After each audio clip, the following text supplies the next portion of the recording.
Mais il va passer maintenant au dossier le plus important que nous avons à l'ordre du jour. Donc il va passer au rapport introductif au débat sur les orientations budgétaires. Alors je vous rappelle que c'est un débat d'orientation qui n'est pas sanctionné par un vote, hein, mais que vous aurez la possibilité de débattre dans les mêmes conditions, avec les mêmes temps, hein, ouverts de part et d'autre. Et par conséquent, je vais d'abord donner la parole à celui qui nous présente ces orientations budgétaires, c'est-à-dire le président du Conseil exécutif. Donc j'appelle à la tribune le président Marie-Jeanne qui va donc s'adresser à l'Assemblée. Ensuite, nous aurons l'avis du CESEM. Oui.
Collègues de l'Assemblée,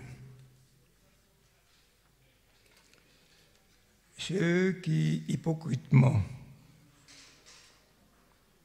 parlent de la violence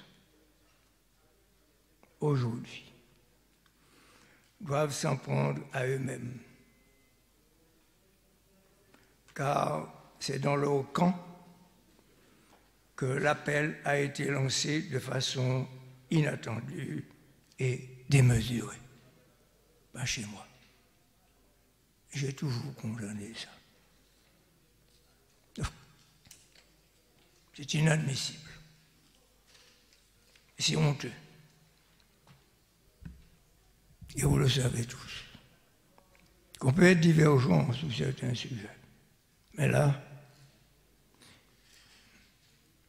j'ai envie de vous dire quelque chose. Je ne veux pas de vous dire.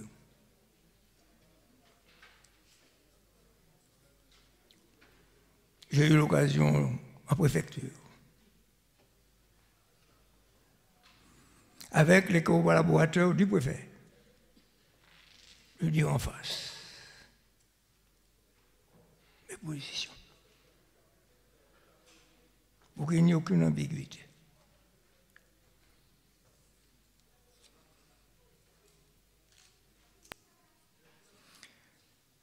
Monsieur le Président de l'Assemblée de Martinique, chers collègues, Mesdames et Messieurs les conseillers territoriaux, Mesdames et Messieurs les conseillers exécutifs, Mesdames et Messieurs,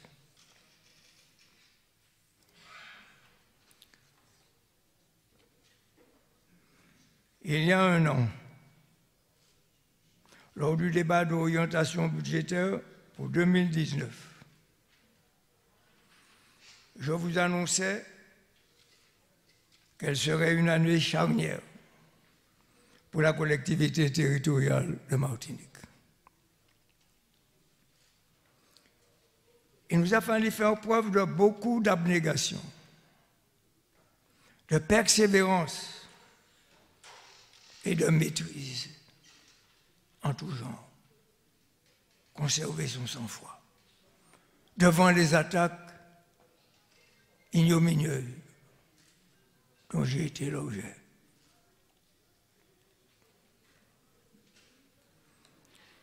Il en sera de même pour l'année 2020. Par les attaques je l'espère, qui devrait s'atténuer, mais dans la conduite des affaires.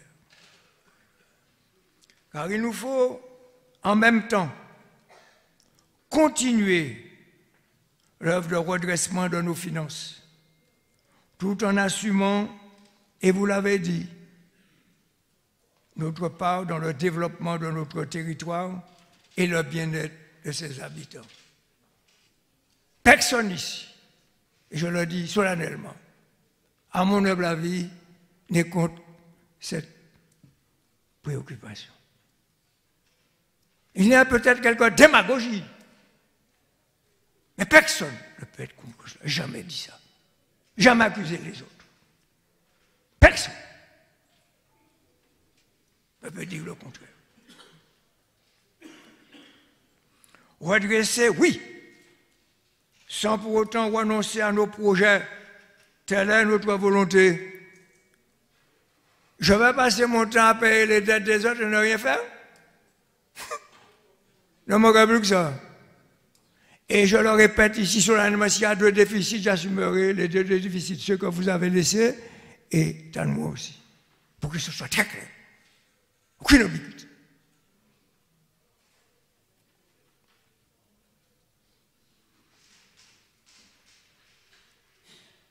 Se lancer dans des dépenses inconsidérées, sans tenir compte des conséquences néfastes à terme, n'est pas mon choix.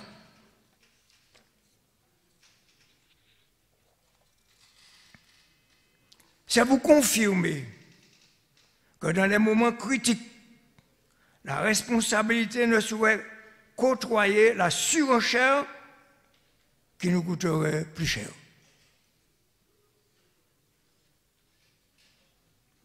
Je me suis engagé sur 2 chantiers, redressement et développement, que l'on peut critiquer, que l'on peut amender, c'est tout à fait normal, mais qu'on ne peut pas renier.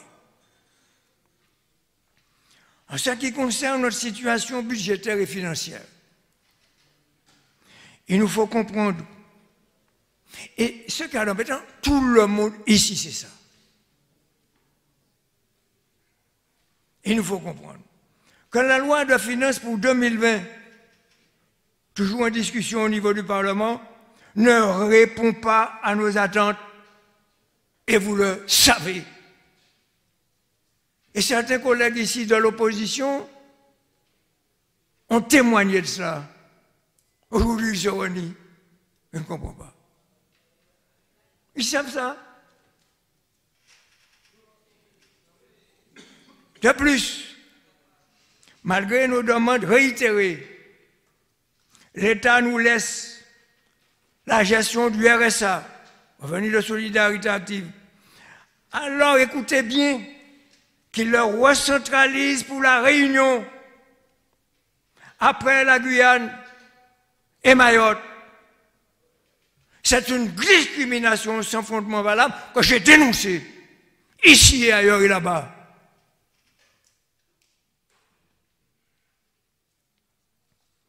En 2020, le reste à notre charge sur les allocations individuelles de solidarité, vous écoutez bien, avoisinera les 70 millions d'euros. On l'aura pas là. C'est faute l'autre, c'est faute moi, c'est pas faute nous. Mais c'est faute nous, nous dit c'est lui. Voilà ce que vous devez savoir. Et vous le savez. De plus, dans cette loi de finances, l'État va transférer le produit de la taxe foncière vers le bloc communal. Qu'à cela ne tienne. Cela ne tienne. Mais attention, fragilisant ainsi, en retour, par contre-coup, notre pouvoir fiscal. Eh oui. Et on ne le dit pas suffisamment, je ne fais rien, je n'ai rien contre aucune municipalité, pour autant.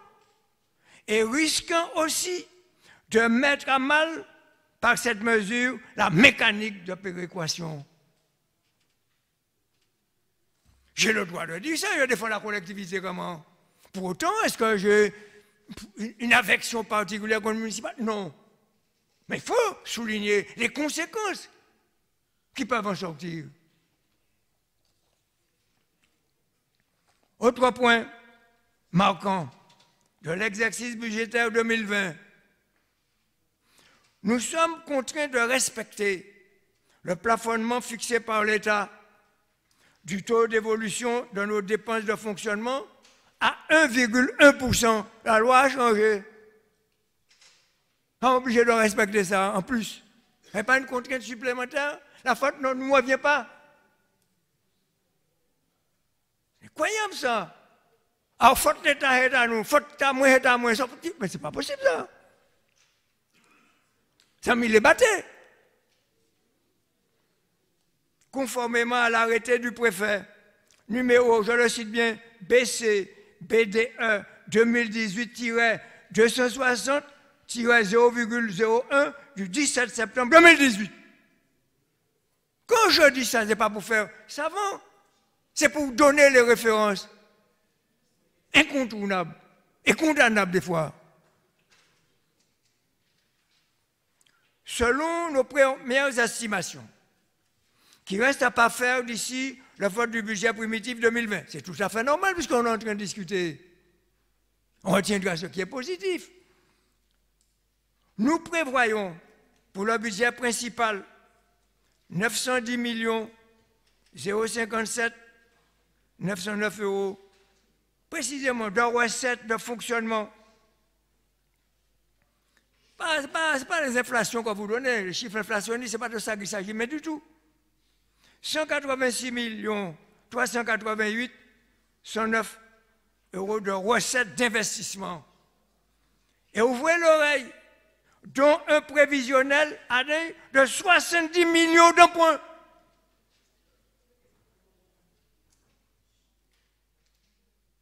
Soit au total à peu près 1 milliard 96 millions 446 018 euros en crédit de paiement. Vous accusez qui là? En faisant ça, vous vous accusez vous-même. Nous nous accusons nous-mêmes, comme si rien n'a été fait. Et rien ne se ferait. Je dis bien, je précise bien, en crédit de paiement. Sachez que nous disposons, après le vote de mesures courageuses, que vous connaissez bien, de restructuration de nos enveloppes budgétaires, d'autorisation de programmes et d'autorisation d'engagement, des moyens de poursuivre l'effort de développement de notre pays avec un disponible de 875 millions d'euros de crédits d'autorisation de programme et de 622 millions de crédits d'autorisation d'engagement. Il y a le passé douloureux. Il y a des dettes laissées. Mais enfin, nous avons fait quelques restructurations pour nous permettre de dégager ce qui nous importe pour continuer. Ce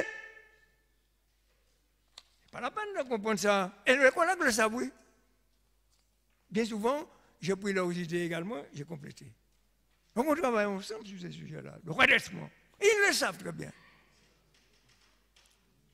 Avec les 1 milliard, écoutez-moi bien, 96 446 018 euros de crédit de paiement, nous devons, écoutez-moi bien, faire face aux dernières dettes laissées à notre charge. Payer notre personnel, mais dit payer le personnel, mais il n'y a pas que payer le personnel. Dernière dette, aider nos étudiants. Vous ne savez pas qu'on fait ça? Soutenir les plus nécessiteux au travers de l'aide sociale. Vous ne savez pas qu'on fait ça avec vous? Développer notre économie, le travail des biens, ce n'est pas avec vous qu'on le fait. Ça n'a pas un coût. Améliorer nos transports, comme vous le réclamez tout le temps. On vient de le rappeler, certains collègues, la quantité de travaux que nous faisons ici et ailleurs. Vous oubliez ça, et y compris dans le Nord, collègues du Nord. Vous le savez, poursuivre les projets structurants, défendre notre culture, quand on dit notre culture, la culture, pas la culture de la canne, ce n'est pas de ça qu'il s'agit là, le culturel, et soutenir le sport, enfin, et soutenir le sport. Bien souvent, à ce niveau-là, nous sommes les seuls à financer. Les derniers résultats patents de nos sportifs, nous gagnons tout partout, nous cassons les becs les plus gros, c'est pas rien, nous pas fait. Nous pas fait rien. Et bien souvent, c'est avec notre argent qu'on a payé d'abord. Faites comme si je mens. C'est une fierté pour nous. Faire face aux aléas divers auxquels nous sommes soumis. Tout là, on a les aléas. Si on rappelle des fois à nous, enfin, vous ne connaissez pas tout ça, c'est nous. Incroyable.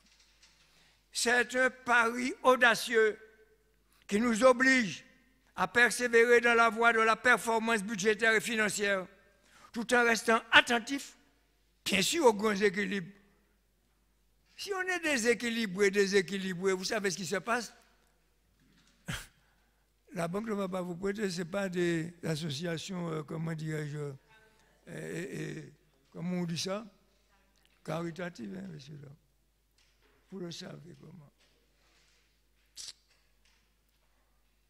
Quand le legs laissé est très lourd, ce sont les Martiniquais qui sont automatiquement les premières victimes. Face à cette situation aussi contrainte, sur les crédits de paiement, la collectivité territoriale de Martinique s'est dotée d'outils de financement et de programmation innovants et plus performants. Ils sont les résultats des engagements stratégiques clairement définis, comme les documents de planification que nous avons votés ensemble. Je cite le schéma territorial de développement, d'innovation et d'internationalisation. Ce n'est pas nous-mêmes qui faisons ensemble. C'est incroyable ça. On balaye ça et puis on dit on va faire n'importe quoi. On n'a fait rien de ce pays. Le schéma de l'autonomie des personnes âgées et des personnes en situation de handicap. Ce n'est pas avec vous qu'on a fait ça, pas nous qui l'avons fait. Ce n'est pas le fait de Marianne et nous. On me dit qu'on n'a fait rien du tout. Je continue. Le schéma de l'enfance, de la jeunesse et de la famille. Le pacte territorial des sections. Sans oublier le recours aux ressources financières des fonds européens et du contrat de convergence et de transformation. Chers collègues, concernant nos projets pour 2020, les orientations que nous nous sommes données depuis 2016 sont renforcées année après année, comme je viens de vous l'indiquer. Le temps nous donne raison, car les collègues en ont parlé un peu avant moi, certains d'entre eux, car les dernières publications de l'Institut d'émission des départements d'outre-mer, IEDOM, ce n'est pas nous, ce n'est pas nos statistiques, c'est des statistiques officielles. Officielles, ce n'est pas à nous, Léo. D'octobre 2019 indique, je lis, une amélioration de la conjoncture économique de la Martinique en dépit d'une croissance mondiale économique ralentie. Je cite. Malgré ça, nous avons pleurniché. Au lieu de nous encourager comme nous avons découragé comme nous. Les données publiées révèlent en effet, et je cite, vous me connaissez, c'est comme j'avais parlé, comme j'avais travaillé, que la hausse de l'indicateur du climat des affaires s'établit au-dessus de sa moyenne de longue durée. Tout ça, je cite, pour qu'il n'y ait pas d'ambiguïté entre nous. Que l'inflation se stabilise, que l'amélioration du marché du travail se poursuit avec une baisse du nombre de demandeurs d'emploi de moins 6%. Ah, vous allez me dire, oui, mais il était bon à moins 10%. Mais enfin, il est à moins 6%. Comment? Que fort regain de l'investissement des entreprises est constaté et que la croissance des encours de crédit d'investissement de plus 2,1% témoigne de cette situation. Je cite. Tous ces chiffres marquent une tendance constatée depuis le premier trimestre 2018. Et j'ajoute, ils doivent nous enhardir. C'est-à-dire encore, nous pouvons plus dur encore. Ils sont en contraste avec l'image d'une Martinique atone et négative que certains se complaisent encore aujourd'hui et certains ici à véhiculer. Inadmissible. La jeunesse demeure une priorité pour nous, car elle symbolise en tout point notre avenir. Aussi, avons-nous défini 5 axes autour desquels nos politiques publiques vont s'articuler. Favoriser le bien-être et l'épanouissement. S'engager résolument dans la voie d'une Martinique innovante et attractive. Tout le monde sait ça, fait quand même. Dans ce cadre-là, les actions dédiées exclusivement à la jeunesse seront initiées et renforcées. Les stratégies culturelles et sportives mises en place seront des vecteurs d'épanouissement tant en Martinique que sur la scène internationale. Les résultats sont là. Vous témoignez positivement de ce que nous disons, ce que nous faisons ensemble. En deux, investir dans les filières porteuses. On connaît les résultats positifs déjà obtenus. La collectivité territoriale de Martinique continuera à apporter son soutien au secteur traditionnel. Attention, pas seulement, en crise, pour assurer leur mutation, tout en déployant parallèlement des mesures pour conforter l'émergence des nouvelles filières innovantes. C'est pas ce que nous faisons. L'objectif est d'accompagner la restructuration en cours, troisièmement, améliorer l'attractivité et l'accessibilité du territoire. C'est clair.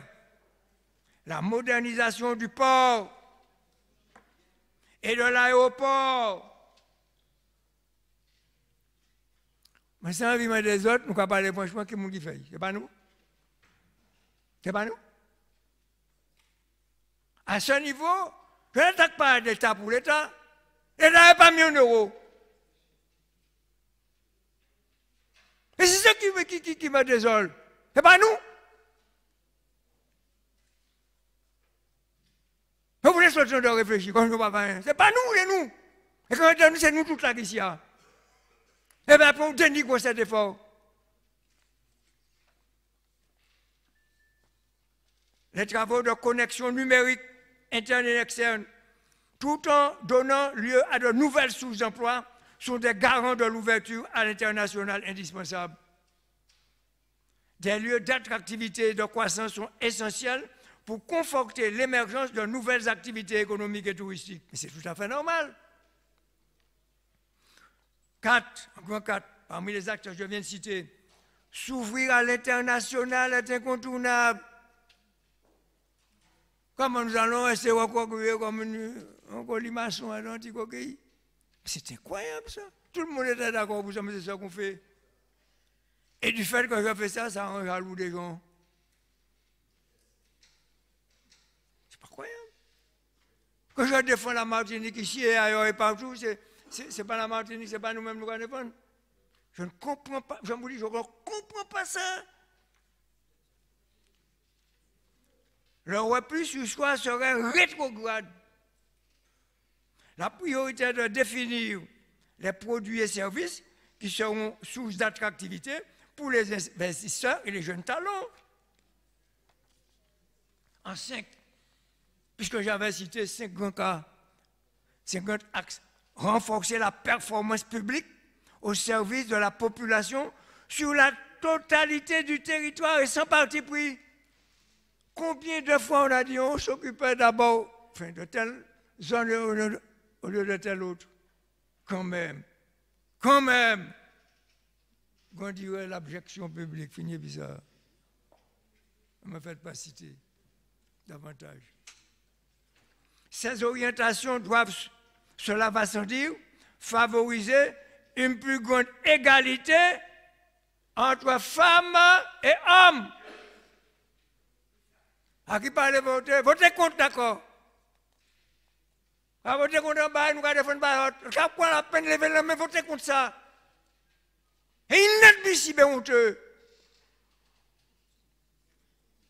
Chers collègues, en résumé, à ce propos introductif au débat d'orientation budgétaire 2020, rigueur et créativité s'imposent pour la prise en compte simultanée de tous les défis qui se présentent à nous, en cohérence bien sûr, et en complémentarité avec les autres acteurs du territoire. On vient de le rappeler. Ah, on va mettre ces boucles ici à dehors. Alors, parce qu'il y aurait, vous l'avez signalé 2 milliards d'euros. C'est incroyable. Est-ce que je suis totalement en harmonie forcément avec vous? Ce n'est pas de ça qu'il s'agit. Est-ce que des fois, il n'y a pas des contradictions? Bon, mais enfin quand même. Pas mettre mon nom qui l'a pas signé 2 milliards ou quoi, comme c'est dehors. Je rappelle, ça me revient à l'esprit, un peu même moi tiré sentier ou publié, des gens qui avaient dit qu'on n'avait pas besoin de faire les fous dehors. Et ça n'émanait pas de mon camp. C'est bon tiré. Je rappelle que chacun, à son niveau, dans sa fonction, dans son emploi, a une responsabilité, celle de mettre la Martinique sur la voie du progrès permanent. Nous sommes comptables, en dernier ressort, de nos propres comportements, en bien et en mal. Qui nous parle? Le bon sens et l'intérêt général doivent être et rester nos boussoles permanentes, mais si en pile, mais si en chaille. Je n'ai pas pour autant fini. Je viens, on raconte les histoires. Monsieur le Président, j'ai un autre document. Je vais me soumettre à tout le monde. Signé d'Alfred Marie-Jeanne. Que j'ai écrit, bien sûr, à monsieur le préfet de la Martinique, pour qu'il n'y ait pas d'ambiguïté. Objet, transfert de compétences en matière de revenus de solidarité active. Monsieur le préfet, par lettre en date du 15 avril 2019, vous avez bien voulu porter à ma connaissance la mise en place, ouvrez l'oreille, d'une mission interministérielle chargée de définir les modalités pratiques du transfert de compétences du revenu de solidarité active à l'État. Ah! J'espère que vous n'avez pas la mémoire courte. Vous savez les démarches que votre collègue et camarade avaient entreprises. Je veux toutefois rappeler que la collectivité territoriale de Martinique avait déjà adopté, ici même, une motion, le 14 novembre 2017, demandant au président de la République lui-même, au Premier ministre lui-même, et à la... C'est moi qui ai ajouté lui-même, je ne vais pas mettre ça en lettre là, et à la ministre des Outre-mer lui-même. Je ponctue à chaque fois, de retenir la Martinique comme territoire d'expérimentation à cet effet pour l'année 2018. Je souligne par ailleurs que lors de la visite de la secrétaire d'État auprès de la ministre des Solidarités et de la Santé, je la nomme Christelle Duboche, j'ai rappelé cette demande formulée au gouvernement. Ainsi, par la présente, je réaffirme ma volonté de, en votre nom, la volonté de poursuivre dans cette voie et de contribuer aux échanges qui se tiendront sur ce sujet. Compte tenu de l'importance et des enjeux de cette réforme, je vous sollicite donc pour que les discussions puissent s'engager au plus tôt. je vous prie de croire, monsieur le préfet, en l'assurance de mes respectueuses salutations. Collègues, connaissez mon franc-parler.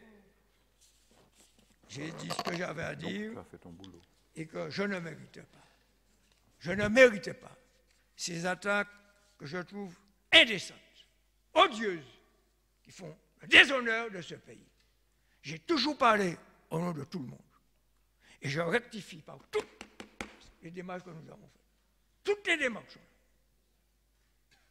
Et actuellement, c'est nous qui l'avions demandé. Et vous le savez tous. Et aujourd'hui, on est prêt à nous donner satisfaction. Donc si je n'avais pas été tenace, je n'avais pas été un peu dur avec les gens, et vous connaissez mon front parler là-bas, nous ne serions pas là. Donc je pense que sur ces sujets-là, on doit rester totalement unis. Merci en pile, messieurs.